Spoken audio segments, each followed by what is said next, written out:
You know what you're trying to say, but are they getting it? Good business communication is hard.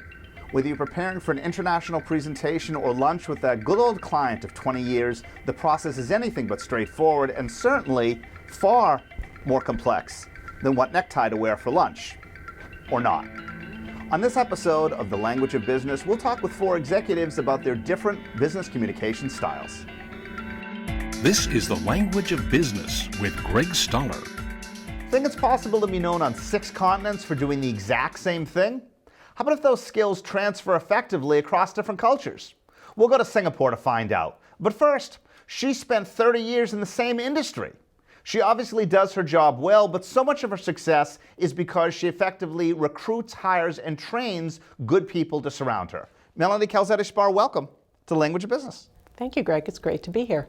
In this crazy world of company politics being rift, reduction in force, and industry consolidation, how have you survived for 30 years doing the exact same thing?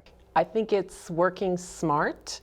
I think it is always hiring the best people you possibly can and really leveraging the good thinking that everybody brings to the table and the diversity of thought to try some different things. If they work out, fabulous, and if they don't, you learn from them and you move on.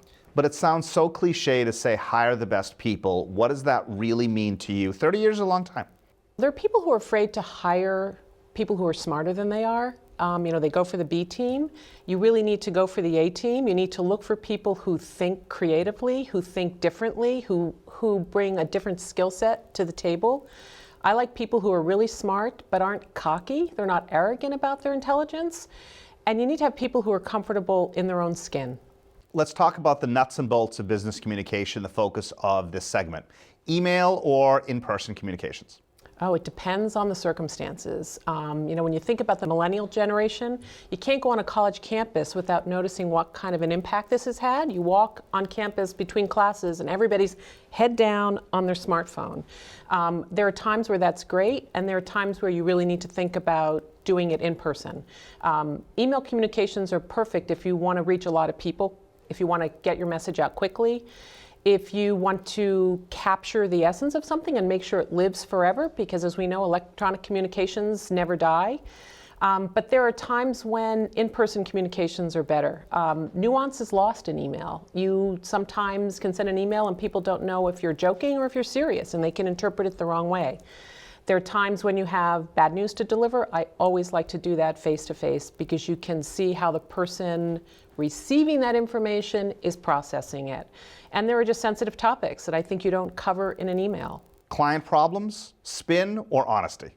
Honesty all the time, but certainly you need to put a positive face on the information that you're providing your clients. And I know we can have one set of numbers, we can give them to 3 different people, and those 3 people will interpret those numbers very differently.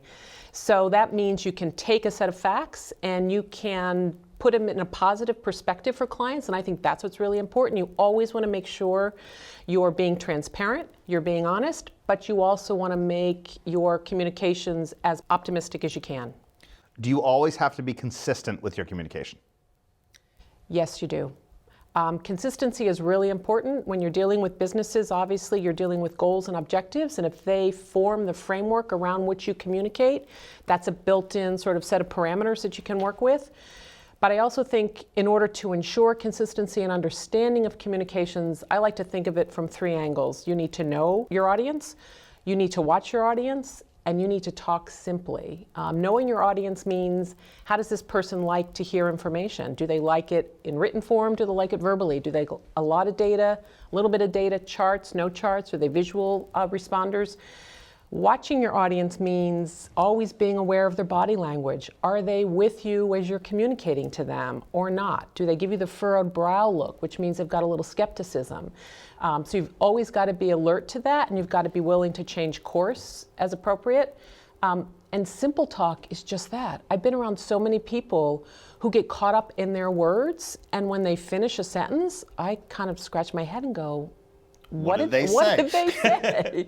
So I just, I gear it towards simple and straightforward and words that can't be equivocated.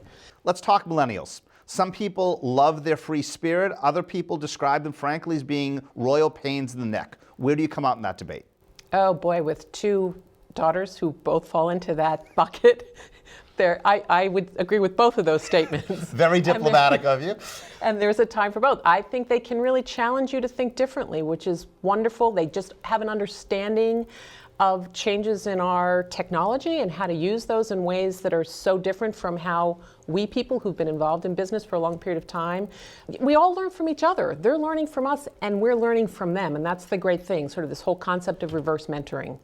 If they have a position or an opinion different than yours in a public forum, do you want them to express it? I actually am happy if people express a different opinion in a public forum, but not all people are like me. So they have to be really cautious about that and know who their audience is. And obviously it depends on what the forum is. If it's a very large forum, I would say it's probably less appropriate. Depending upon who's in the audience, it may be less appropriate. But certainly if I've stated something that's factually incorrect, absolutely, I want somebody to jump in and correct misinformation. You want to make sure that you're not viewed as having somebody at the table who's divisive, but I think you can do that. You can offer a contrary opinion. It's all in how you do it. What's the fine line between listening versus talking? Listening versus talking is a really interesting dynamic. A lot of people think that talking is the most important thing. I personally feel that listening is more important than talking. My rule of thumb is unless I have something of value add to offer, or unless I have something that hasn't been said before, I typically keep my mouth shut. I also think if it's an environment where I'm new and I'm learning, I will observe and listen before I jump in and start to talk. One thing that I heard a long time ago, which is really important when you're having a conversation with somebody, you always have to say to yourself, am I listening to what this person is saying, or am I waiting to speak? Because if you're waiting to speak, you're thinking about how you're going to frame your response and you're not focused on what that person is saying, which means that communication is going to be much less effective. Great stuff. Thank you very much. Thank you. Melanie Calzetti-Spahr, 30 years successfully working in the investment management industry. Think it's possible to do business anonymously? And I'm not referring to replying to a Craigslist advertisement. I'm talking about the nuts and bolts of what you do. That's coming up next on The Language of Business. Have you ever been challenged to express yourself well in front of a room full of people? Greg Stoller talks with the founder of Test My Pitch. Next on The Language of Business.